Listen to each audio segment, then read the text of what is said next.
ಮಹಾಪರಿನಿರ್ವಾಣ ವಿಶೇಷ ಉಪನ್ಯಾಸ ಡಾಕ್ಟರ್ ಬಾಬಾ ಸಾಹೇಬ್ ಅಂಬೇಡ್ಕರ್ ಅಮರರು. ಈ ಕಾರ್ಯಕ್ರಮಕ್ಕೆ ಆರಂಭಿಕವಾಗಿ ಮಹಿಳಾ ವಿಶ್ವವಿದ್ಯಾನಿಲಯದ ಧ್ಯೇಯ ಗೀತೆ ಪೂರ್ಣಿಮಾ ಮತ್ತು ಸಂಘಟನೆಗಳು.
ಪೂರ್ಣಿಮಾ ಮತ್ತು ಸಂಘಟನೆಗೆ ಧನ್ಯವಾದಗಳು.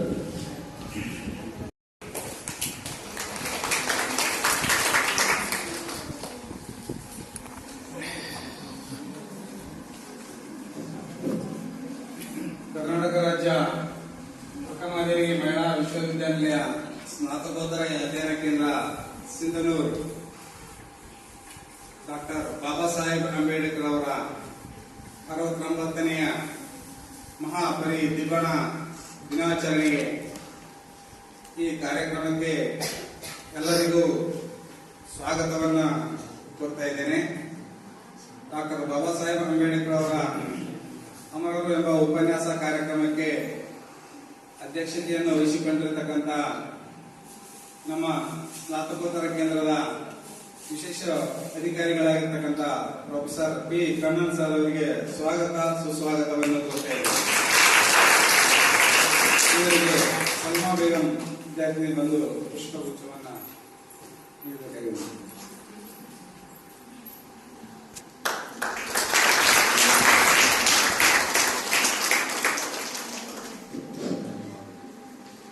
ಅದೇ ರೀತಿಯಾಗಿ ಈ ಒಂದು ಕಾರ್ಯಕ್ರಮಕ್ಕೆ ಸಂಪನ್ಮೂಲ ವ್ಯಕ್ತಿಗಳಾಗಿ ಆಗಮಿಸಿರ್ತಕ್ಕಂಥ ಆತ್ಮೀಯರು ಹಾಗೂ ಸಹಪಾಠಿಗಳು ಬಾಬಾ ಸಾಹೇಬ್ ಅಂಬೇಡ್ಕರ್ ಅವರ ಚಿಂತನೆಯನ್ನ ಹೇಳಿದ ತಕ್ಷಣನೇ ಪ್ರತಿಕ್ರಿಯಿಸಿ ನಮ್ಮ ಕರೆಗೆ ಕೂಗೊಟ್ಟು ನಮ್ಮ ಒಂದು ಈ ಕಾರ್ಯಕ್ರಮಕ್ಕೆ ಆಗಮಿಸಿರ್ತಕ್ಕಂಥ ಕನ್ನಡ ಉಪನ್ಯಾಸಕರಾದ ಡಾಕ್ಟರ್ ಕುಶಿನಪ್ಪ ಅಮರಾಪುರ್ ಅವರಿಗೂ ಸ್ವಾಗತ ಸುಸ್ವಾಗತವನ್ನು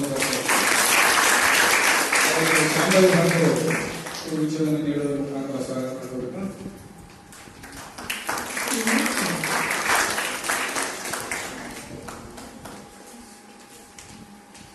ಅದೇ ರೀತಿಯಾಗಿ ನಮ್ಮ ಕಾಲೇಜಿನ ಅರ್ಥಶಾಸ್ತ್ರ ವಿಭಾಗದ ಉಪನ್ಯಾಸಕರಾದ ಬಸವರಾಜ ಸಜ್ಜನ್ ಸರ್ ಅವರಿಗೂ ಸ್ವಾಗತ ಸುಸ್ವಾಗತವನ್ನು ಕೊಡ್ತಾ ಇದ್ದೇನೆ. ಉತ್ತಮ ವಿದ್ಯಾರ್ಥಿಯನ್ನು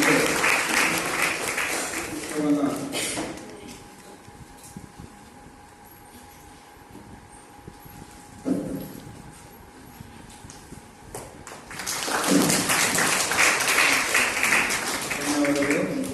ಅದೇ ರೀತಿಯಾಗಿ ಈ ಒಂದು ಕಾರ್ಯಕ್ರಮಕ್ಕೆ ನಿರೂಪಕರಾಗಿರ್ತಕ್ಕಂಥ ಡಾಕ್ಟರ್ ಗುರುರಾಜ್ ಸರ್ ಅವರಿಗೂ ಸ್ವಾಗತ ಸುಸ್ವಾಗತ. ಕನ್ಯಾಕುಮಾರಿ ಬಂದು ಪುಷ್ಪವನ್ನು ಕೊಡುವುದರ ಮುಖಾಂತರ ಸ್ವಾಗತವನ್ನು ಮಾಡಿಕೊಳ್ಬೇಕಾಗಿದೆ.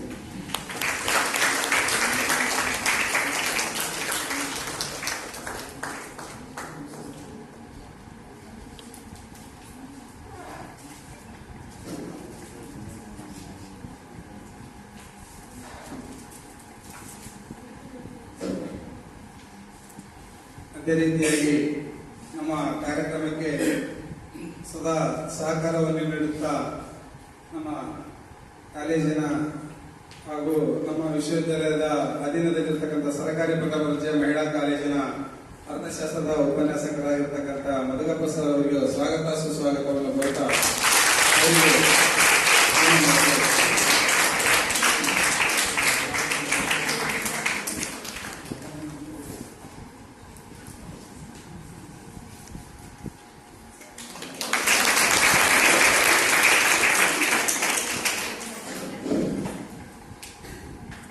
ಅದೇ ರೀತಿಯಾಗಿ ಈ ಕಾರ್ಯಕ್ರಮಕ್ಕೆ ಆಗಮಿಸಿರ್ತಕ್ಕಂಥ ಸರ್ಕಾರಿ ಪ್ರಥಮ ದರ್ಜೆ ಕಾಲೇಜಿನ ಎಲ್ಲ ಉಪನ್ಯಾಸಕ ವರ್ಗದವರಿಗೂ ಹಾಗೂ ನನ್ನ ಸಹಪಾಠಿಗಳಿಗೂ ಹಾಗೂ ಕನ್ನಡ ಉಪನ್ಯಾಸಕರಾದ ವೀರೇಶ್ ಕನ್ನಾರಿ ಸರ್ ಅವರಿಗೂ ಹಾಗೂ ಈ ಕಾರ್ಯಕ್ರಮದ ಕೇಂದ್ರ ಬಿಂದುಗಳಾಗಿರ್ತಕ್ಕಂಥ ಡಾಕ್ಟರ್ ಬಾಬಾ ಸಾಹೇಬ್ ಅಂಬೇಡ್ಕರ್ ಅವರ 19ನೇ ಮಹಾಪರಿನಿರ್ವಾಣ ದಿನಾಚರಣೆಗೆ ಶೋಭೆ ತರತಕ್ಕಂಥ ಕೇಂದ್ರ ಬಿಂದುಗಳಾಗಿರ್ತಕ್ಕಂಥ ಎಲ್ಲ ವಿದ್ಯಾರ್ಥಿನಿಯರಿಗೆ ಸ್ವಾಗತ ಸುಸ್ವಾಗತವನ್ನು ಕೋರುತ್ತೇನೆ.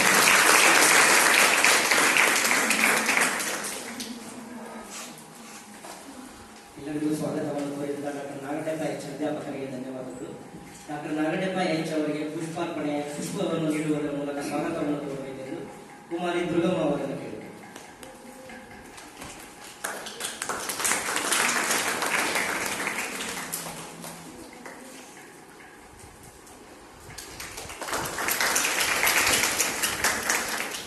ಶ್ರೀ ಚನ್ನಮಲ್ಲಿಕಾರ್ಜುನ ಅರ್ಥಶಾಸ್ತ್ರದ ಅಧ್ಯಾಪಕರಿಂದ ಪ್ರಾಸ್ತಾವಿಕ ನುಡಿ.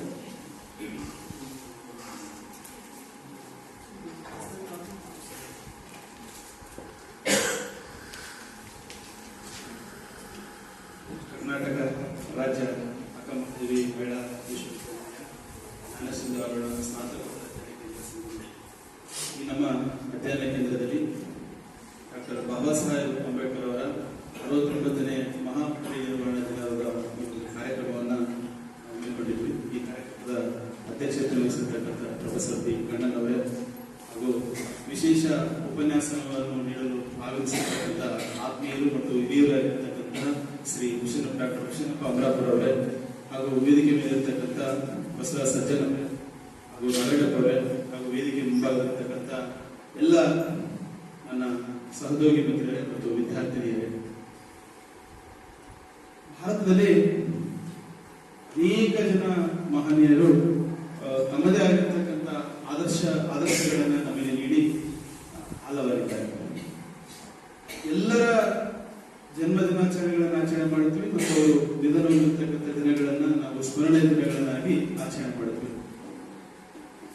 ಕೆಲವೊಬ್ಬರಿಗೆ ಮಹಾಚೇತನ ಅಂತ ಕರಿತೀವಿ, ಕೆಲವೊಬ್ಬರಿಗೆ ಕಾಲವಾದರು ಅಂತ ಕರಿತೀವಿ, ಜ್ಞಾನಿಗಳು ಹೋದ್ರು ಅಂತ ಕರಿತೀವಿ.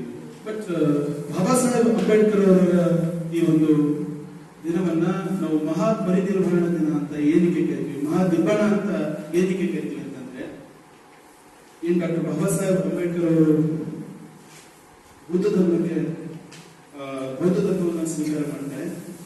ಬೌದ್ಧ ಧರ್ಮದ ಪ್ರಕಾರ ಮಹಾದಿಬ್ಬಣ ಅಥವಾ ಮಹಾಪರಿನಿರ್ವಾಣ ಅಂದ್ರೆ ಶ್ರೇಷ್ಠವಾದ ಜ್ಞಾನವನ್ನ ಪಡೆದುಕೊಂಡಿರ್ತಕ್ಕಂಥ ವ್ಯಕ್ತಿ ಮತ್ತು ದೈಹಿಕ ಜೀವನವನ್ನ ತ್ಯಜಿಸಿ ಅವರು ಏನು ಈ ಮಾನವತ್ವದಿಂದ ನಿರ್ಗಮನ ಆಗ್ತಾರೆ ಅದಕ್ಕೆ ಮಹಾದಿಬ್ಬಣ ಅಂತ ಕರೀತೀವಿ. ಅಂದ್ರೆ ಜ್ಞಾನವನ್ನ ಶ್ರೇಷ್ಠ ಜ್ಞಾನವನ್ನ ಪಡೆದುಕೊಂಡಿರ್ತಕ್ಕಂಥ ವ್ಯಕ್ತಿಗಳಿಗೆ ಮಾತ್ರ ಇಲ್ಲಿ ಮಹಾಪರಿನಿರ್ವಾಣ ಅಂತ ನಾವು ಕರಿತಾ ಹೋಗ್ತೀವಿ. ಡಾಕ್ಟರ್ ಬಾಬಾ ಸಾಹೇಬ್ ಅಂಬೇಡ್ಕರ್ ಅವರು ಯಾಕೆ ನಮಗೆ ಆದರ್ಶರಾಗ್ತಾರೆ? ಅವರು ಅನೇಕ ಆದರ್ಶಗಳನ್ನು ನೀಡಿದ್ದಾರೆ, ಅನೇಕ ತತ್ವಗಳನ್ನು ನೀಡಿದ್ದಾರೆ. ಅವರು ನೀಡಿರ್ತಕ್ಕಂಥ ಪ್ರಮುಖ ಆದ್ಯತೆಗಳಲ್ಲಿ ಆದರ್ಶಗಳಲ್ಲಿ ಶಿಕ್ಷಣಕ್ಕೆ ಮಹತ್ವವನ್ನು ಅವರು ನೀಡಿದ್ದಾರೆ. ಶಿಕ್ಷಣದಿಂದ ಮಾತ್ರ ಭಾರತದಲ್ಲಿ ಸಾಮಾಜಿಕ ಸಮಾನತೆಯನ್ನು ಕಾಪಾಡಿಕೊಂಡು ಬರೋದಕ್ಕೆ ಸಾಧ್ಯವಾಗುತ್ತೆ. ಶಿಕ್ಷಣದಿಂದ ಮಾತ್ರ ಭಾರತದಲ್ಲಿ ಆರ್ಥಿಕ ಸಮಾನತೆಯನ್ನು ಕಾಣುತ್ತೇವೆ.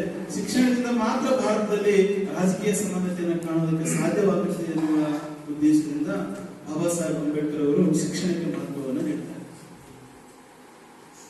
ಭಾರತದ ಇತಿಹಾಸವನ್ನ ನೋಡುವುದಾದ್ರೆ ಅನೇಕ ಮಹಾರಾಜರು ಆಡಳಿತ ಮಾಡಿದರು, ಅರಬ್ಬರು ಆಡಳಿತ ಮಾಡಿದರು, ಫ್ರೆಂಚರು, ಡಚ್ಚರು, ಇಂಗ್ಲಿಷರು, ಓಕೆ, ಇವೆಲ್ಲ ಇತಿಹಾಸಗಳನ್ನು ನೋಡಿದ್ವಿ.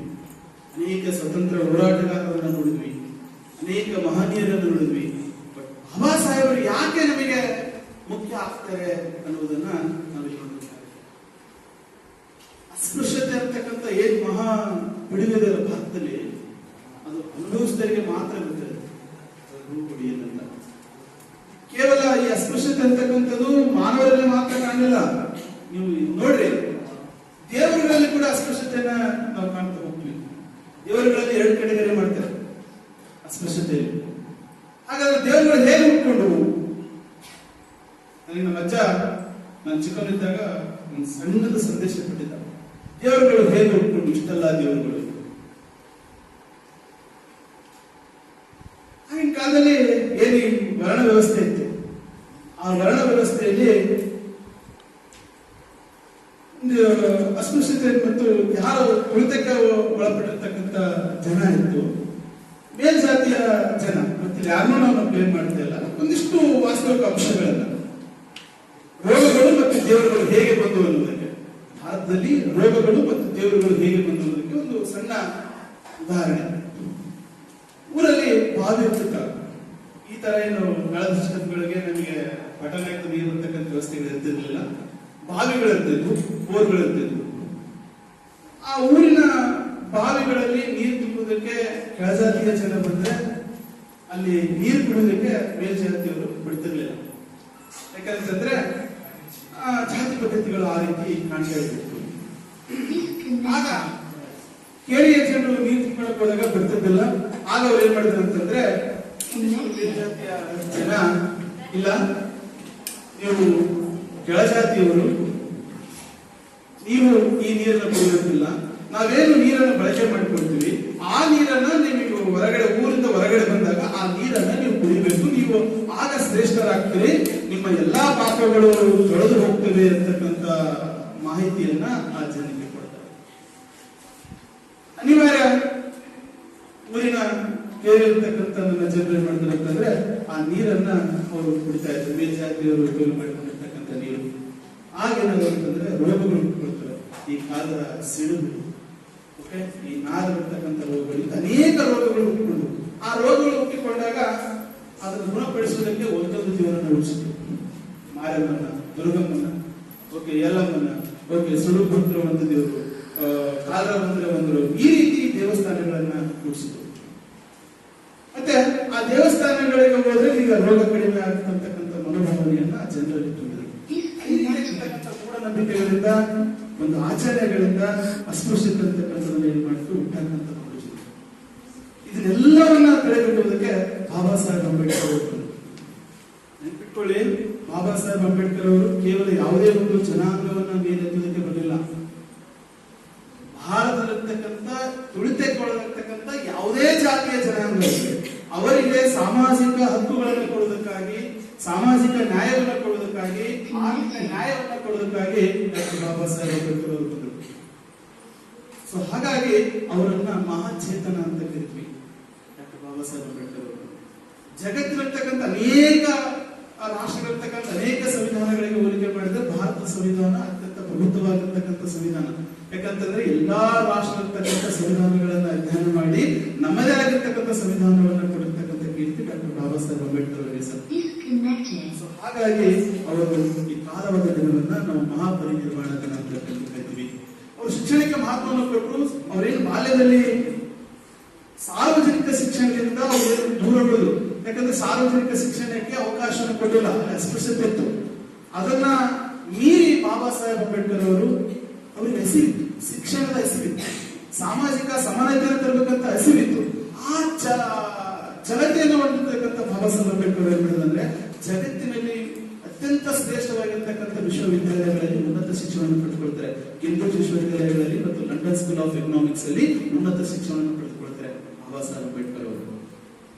ತಮ್ಮ ಜ್ಞಾನಾರ್ಜನೆಯಿಂದ ಭಾರತದಲ್ಲಿರ್ತಕ್ಕಂಥ ಎಲ್ಲರಿಗೂ ಅವಕಾಶ ಸಿಗಲಿ ಎನ್ನುವ ಉದ್ದೇಶದಿಂದ ಅದ್ಭುತವಾಗಿರ್ತಕ್ಕಂಥ ಸಂವಿಧಾನವನ್ನು ಕೊಟ್ಟರು. ಬಾಬಾ ಸಾಹೇಬ್ ಅಂಬೇಡ್ಕರ್ ಅವರ ವಿಚಾರಗಳು ಜನಪ್ರಿಯವಾಗಬೇಕು, ಜನರಿಗೆ ಹತ್ತಿರವಾಗಬೇಕು ಅನ್ನುವ ಉದ್ದೇಶದಿಂದ ಅನೇಕ ಕಾರ್ಯಕ್ರಮಗಳನ್ನು ಹಾಕಿಕೊಳ್ಳಲಾಗಿದೆ. ಜನವರಿ 26 ಏನಾಗ್ತದೆ ಅಂತಂದ್ರೆ, ಕೆಲವೊಂದಿಷ್ಟು ಒತ್ತಡಗಳಿಂದ, ಕೆಲವೊಂದಿಷ್ಟು ಗುಂಪುಗಾರಿಕೆಗಳಿಂದ ಬಾಬಾ ಸಾಹೇಬ್ ಅಂಬೇಡ್ಕರ್ ವಿಚಾರಗಳು ಜನರ ಮನಸ್ಸಿಗೆ ಮುಟ್ಟುವಲ್ಲಿ ಆಗ್ತಾ ಇಲ್ಲ. ಅದಕ್ಕೆ ಒಂದಿಷ್ಟು ಸಂಘಟನೆಗಳಿರ್ಬೋದು, ಕೆಲವೊಂದಿಷ್ಟು ರಾಜಕೀಯ ವ್ಯಕ್ತಿಗಳಿರ್ಬೋದು, ಕೆಲವೊಂದು ಗುಂಪುಗಳಾಗಿರ್ಬೋದು, ತಮ್ಮ ಸ್ವಾರ್ಥಕ್ಕಾಗಿ ಅಂಬೇಡ್ಕರ್ ಅವರ ಹೆಸರುಗಳನ್ನು ಬಳಸಿಕೊಳ್ತಾ ಇದ್ದಾರೆ. ಸೊ ಅದು ನಿಲ್ಲಬೇಕು. ಯಾಕಂತಂದ್ರೆ ಒಬ್ಬ ಶ್ರೇಷ್ಠ ವ್ಯಕ್ತಿ, ಒಬ್ಬ ಶ್ರೇಷ್ಠ ಜ್ಞಾನವನ್ನು ಪಡೆದುಕೊಂಡಿರ್ತಕ್ಕಂಥ ವ್ಯಕ್ತಿ ನಮಗಾಗಿ ಅವಕಾಶಗಳನ್ನು ಮಾಡಿಕೊಟ್ಟಾಗ ಆ ಅವಕಾಶಗಳು ನಿಜವಾಗಿ ಯಾರು ಬಡವರಿದ್ದಾರೆ, ಯಾರು ದಲಿತರಿದ್ದಾರೆ, ಯಾರು ಕೃತ್ಯಕ್ಕೆ ಒಳಪಟ್ಟಿದ್ದಾರೆ ಅವರಿಗೆ ಆ ಅವಕಾಶಗಳು ತಲುಪುವಂತೆ ಮಾಡಿಕೊಳ್ಳೋದಕ್ಕೆ ಅವರು ನಮಗಾಗಿ ತ್ಯಾಗವನ್ನು ಮಾಡಿರ್ತಕ್ಕಂಥ ಒಬ್ಬ ವ್ಯಕ್ತಿ. ಅಂತ ವ್ಯಕ್ತಿಯ ಆದರ್ಶಗಳು ನಮ್ಮೆಲ್ಲರಿಗೂ ಸಮಾನವಾಗಿ ಸಿಗಬೇಕು. ಆ ಒಂದು ಉದ್ದೇಶದಿಂದ ಎಷ್ಟೇ ಜನ ಬಾಬಾ ಸಾಹೇಬ್ ಅಂಬೇಡ್ಕರ್ ವಿರುದ್ಧ, ಸಂವಿಧಾನದ ವಿರುದ್ಧವಾಗಿ ಬಂದಾಗ ನಾವು ಅದನ್ನು ಎದುರಿಸಬೇಕು. ಹಾಗಲ್ಲ, ತಿಳಿಯಬೇಕು ಜನರಿಗೆ. ಜನರ ಬಗ್ಗೆ ಏನಿದೆ ಕೆಲವೊಂದಿಷ್ಟು ತಪ್ಪು ತಿಳುವಳಿಕೆಗಳಿವೆ. ಮೀಸಲಾತಿಗಳ ಬಗ್ಗೆ, ಕೆಲವೊಂದಿಷ್ಟು ಕಲಂಗಳ ಬಗ್ಗೆ ತಪ್ಪು ತಿಳುವಳಿಕೆ ಇವೆ. ಆ ತಪ್ಪು ತಿಳುವಳಿಕೆಯನ್ನ ನಾವು ಜನರಿಗೆ ತಿಳಿಸಿ ಹೇಳಬೇಕು. ಅದು ಹಾಗಲ್ಲ, ಅದರಿಂದ ಏನ್ ಬೆನಿಫಿಟ್ಗಳಿವೆ, ಪ್ರಯೋಜನಗಳಿವೆ ಅನ್ನೋದನ್ನ ನಾವು ತಿಳಿ ಹೇಳಿದಾಗ ಮಾತ್ರ ಬಾಬಾ ಸಾಹೇಬ್ ಅಂಬೇಡ್ಕರ್ ಅವರು ಪ್ರತಿಯೊಬ್ಬ ಮನುಷ್ಯನಿಗೆ, ಪ್ರತಿಯೊಬ್ಬರ ಹೃದಯದಲ್ಲಿರೋದಕ್ಕೆ ಸಾಧ್ಯವಾಗುತ್ತೆ ಅನ್ನೋದನ್ನ ಹೇಳ್ತಾ ಇದ್ದಾರೆ. ಯಾಕಂದ್ರೆ ಈ ಮೀಸಲಾತಿ ಅಂತ ಬಂದಾಗ ಕೆಲವು ಜನ ಏನ್ ಮಾಡ್ತಾರೆ, ಇಲ್ಲ ಆ ಒಂದು ಜನಾಂಗಕ್ಕೆ ಮಾತ್ರ ಬಾಬಾ ಸಾಹೇಬ್ ಅಂಬೇಡ್ಕರ್ ಅವರು ಮೀಸಲಾತಿ ಅಂತ ಹೇಳ್ತಾರೆ. 100 ಪೋಸ್ಟ್ ಅಲ್ಲಿ 25% ಅಂತೂ ಜನರಲ್ ಕೆಟಗರಿಗೆ ಇದ್ದೇ ಇರ್ತಾರ್ರಿ. ಅದನ್ನ ಓದನ್ನ ತಗೋಬೋದಲ್ಲ, ತಗೋಬೋದಲ್ಲ. ಯಾಕೆ ಮೀಸಲಾತಿ ಬಂತು?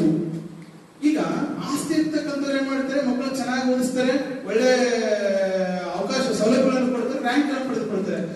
ಯಾರು ಪಡೆದಿರ್ತಾರೆ, ಯಾರು ಕೃತ್ಯಕ್ಕೆ ಒಳಪಟ್ಟಿರ್ತಾರೆ, ಶಿಕ್ಷಣವನ್ನೇ ಪಡೆದುಕೊಳ್ಳೋದಕ್ಕಾಗಲ್ಲ ಅಂತ ವ್ಯಕ್ತಿಗಳು. ಮತ್ತು ಅವರು ಮೇಲೆ ಬರಬೇಕಲ್ಲ, ಅವರು ಆರ್ಥಿಕವಾಗಿ ಸಮಾನತೆಯನ್ನು ಸಾಧಿಸಬೇಕಲ್ಲ.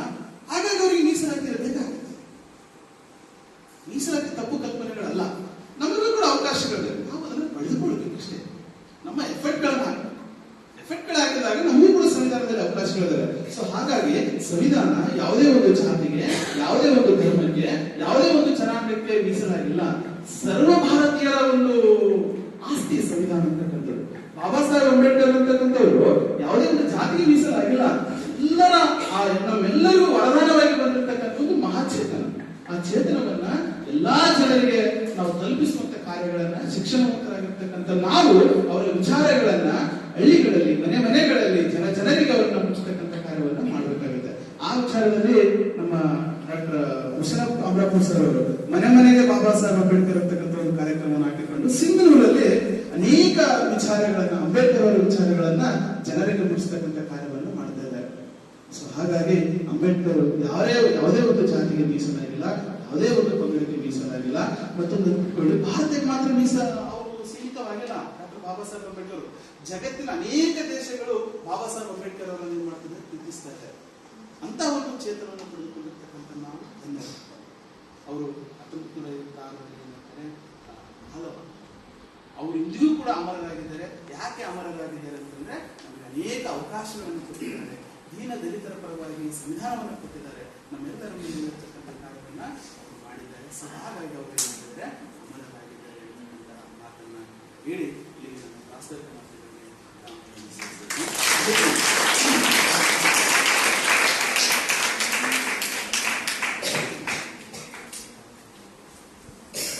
ಶ್ರೀ ಚನ್ನಮಲ್ಲಿಕಾರ್ಜುನ್ ಅರ್ಥಶಾಸ್ತ್ರ ಉಪನ್ಯಾಸಕರಿಗೆ ಧನ್ಯವಾದಗಳು.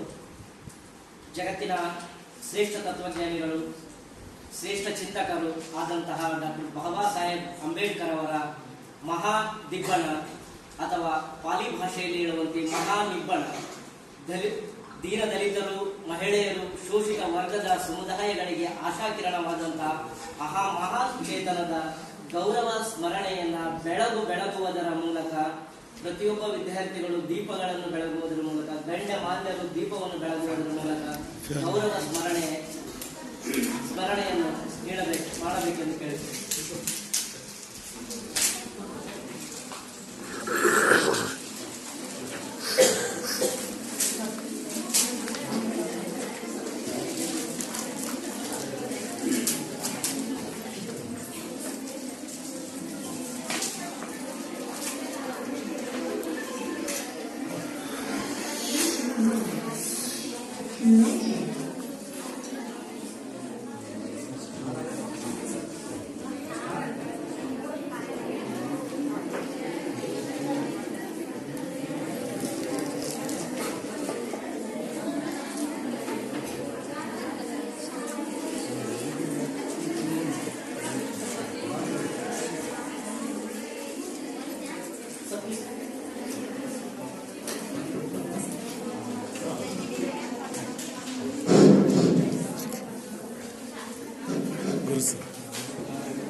बुद्धं शरणं गच्छामि, संघं शरणं गच्छामि, धर्मं शरणं गच्छामि।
ಎಲ್ಲ ವಿದ್ಯಾರ್ಥಿಗಳು ಬೆಳಗನ್ನು ಬಾಬಾ ಸಾಹೇಬರ ಭಾವಚಿತ್ರದ ಸುತ್ತಲೂ ಮೂಡಿಸಬೇಕು. ಒಬ್ಬೊಬ್ಬ ವಿದ್ಯಾರ್ಥಿಗಳು ಬಂದು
ನಮ್ಮನ್ನೆಲ್ಲ ಕಾಪಾಡಿದ ಧೀರ ಸಮಾನತೆಯ ಕೊಟ್ಟು ನೀವಾದಿರಿ ಬಾಳಿನ ಸಿಂಗಾರ ಹೇಗೆ ಮರೆಯಾಲಿ ಬಾಬಾ ಸಾಹೇಬ ಈ ಭೂಮಿ ಕಂಡ ನಿಜ ದೇವರ ಇನ್ನೆಲ್ಲ